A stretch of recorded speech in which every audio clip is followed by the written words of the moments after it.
Welcome to a deep dive, into the mind of a thinker that you might not know, but should Chauncey write? Yeah. A 19th century American philosopher of science. And I think you'll find his ideas particularly intriguing, given your interest in philosophy. Yeah.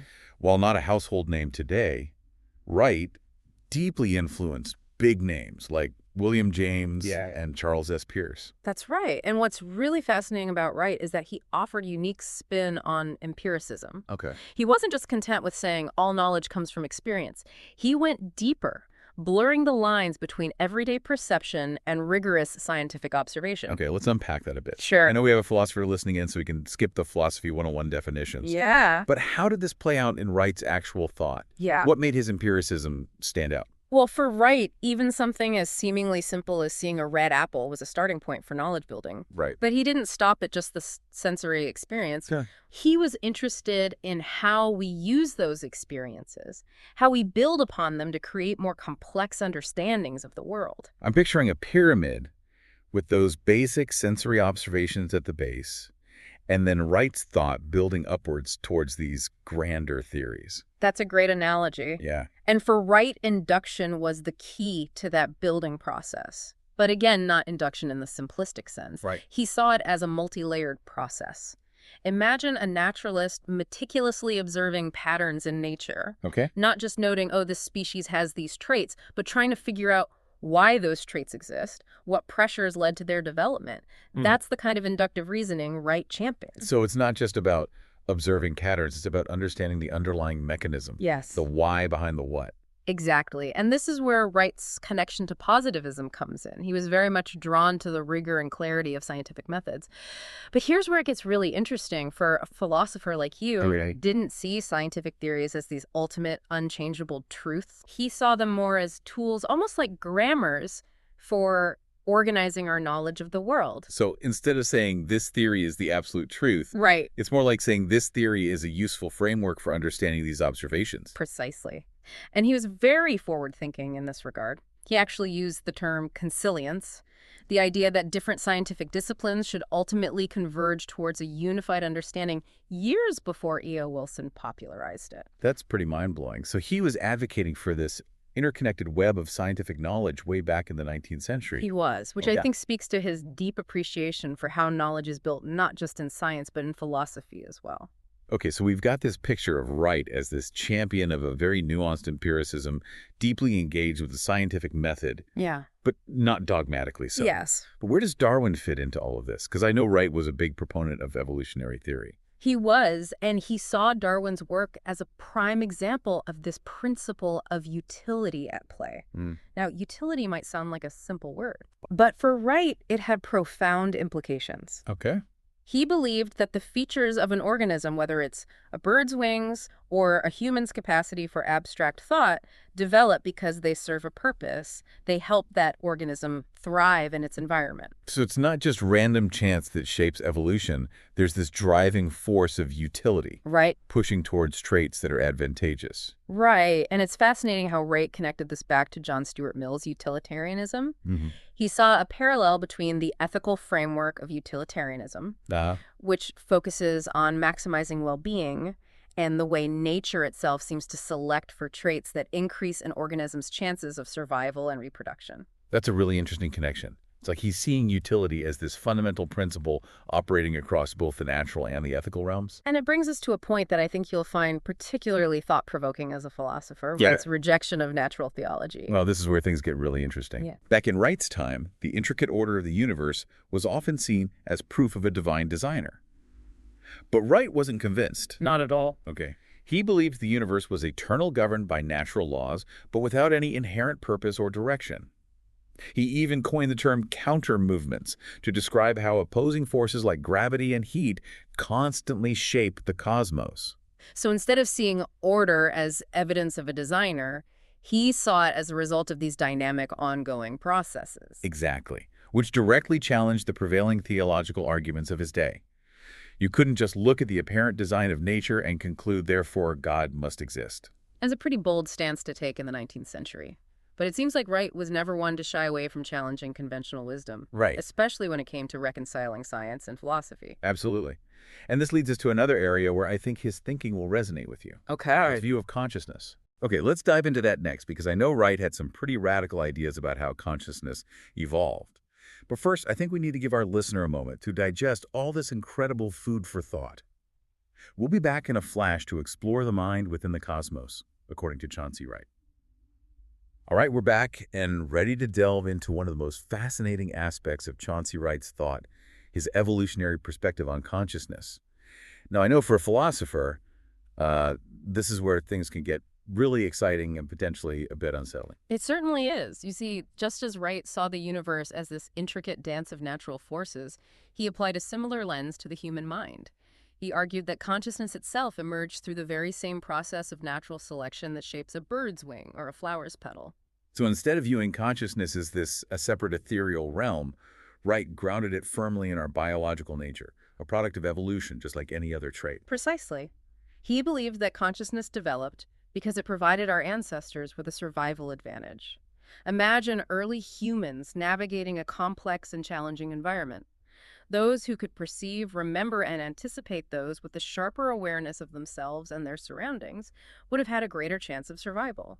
It's fascinating to think about how something as intricate and seemingly intangible as consciousness could arise from the same forces that shape the physical world around us. It is, and it really challenges us to reconsider some of our most fundamental assumptions about the mind. For Wright, the very distinction we make between self and world is not some inherent truth, but rather a product of evolution, a useful mental tool that helped our ancestors thrive. So instead of seeing consciousness as this pre-existing entity that somehow gets placed into a body, Wright is suggesting it emerges from our embodied experience in the world. It's a radical departure from traditional philosophical views, wouldn't you say? Yeah. Absolutely. And it opens up a whole new set of questions about the nature of free will, moral responsibility, and the relationship between mind and body. If our thoughts or very sense of self are shaped by evolutionary pressures, then how much control do we really have over our actions? It's a question that has plagued philosophers for centuries, and Wright's perspective adds a whole new layer of complexity. It's almost like he's saying that even our most cherished beliefs about ourselves, our sense of agency and individuality, are ultimately rooted in this long evolutionary dance of survival and adaptation. And that can be a difficult pill to swallow, especially for those who hold a more traditional view of the human mind. But I think Wright would argue that it's not about diminishing the importance of consciousness. It's about understanding its true nature and its place in the grand scheme of things. It's a humbling perspective, to say the least. It reminds us that we're not separate from the natural world, but rather deeply embedded within it, both physically and mentally. Precisely. And it highlights the importance of taking a holistic view when studying the human mind. We can't just focus on abstract concepts or internal states. We have to consider the biological, the environmental, the evolutionary forces that have shaped who we are. It's an approach that is gaining traction in contemporary philosophy of mind and cognitive science, which, as a philosophy enthusiast yourself, I'm sure you'll find fascinating. I do, and it makes me wonder how Wright might have responded to some of the more recent developments in neuroscience and artificial intelligence. I mean, here we are creating machines that can mimic some aspects of human thought, which raises all sorts of questions about the nature of consciousness and intelligence. I think Wright would have been thrilled by these developments. He was always eager to embrace new scientific discoveries and explore their philosophical implications. And I imagine he would have seen AI as a powerful tool for understanding the human mind, for testing our theories about how consciousness works, and perhaps even for expanding our definition of what it means to be intelligent. That's a really interesting thought. It's like he's inviting us to view consciousness not as a static entity, but as a spectrum, a continuum that might extend beyond the boundaries of human experience. Exactly.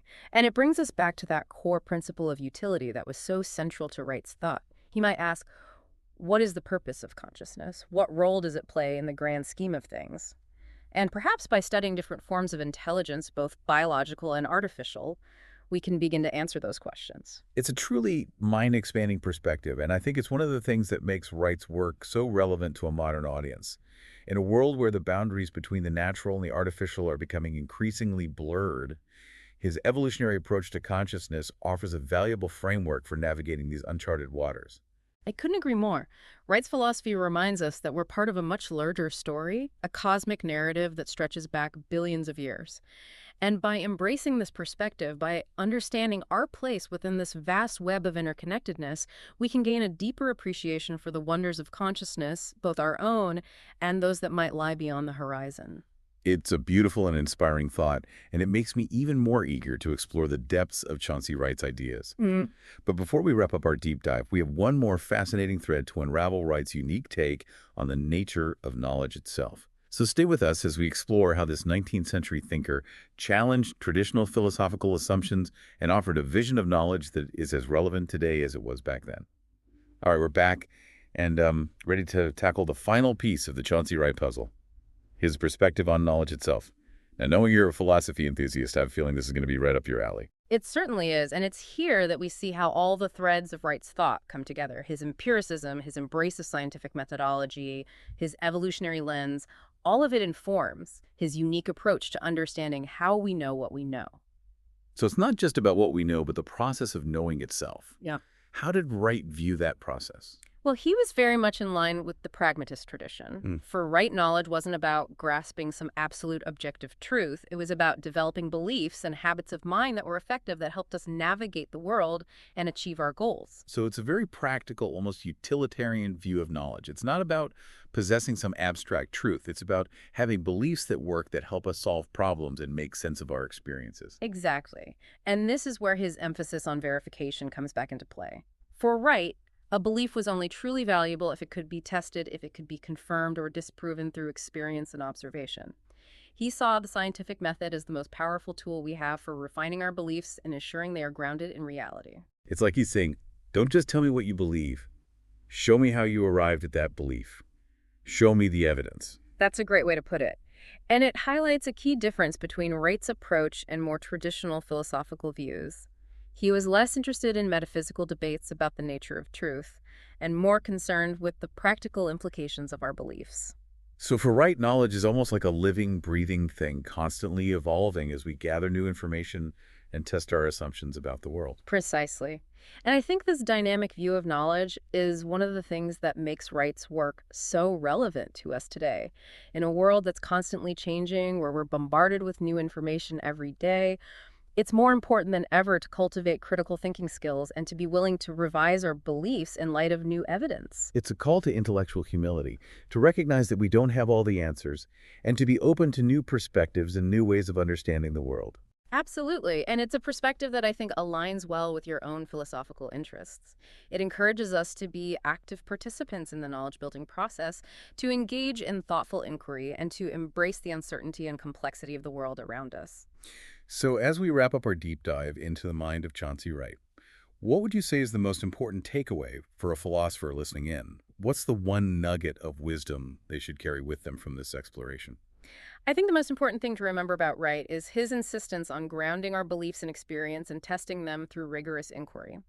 He reminds us that knowledge is not a static possession, but a dynamic process of exploration and discovery.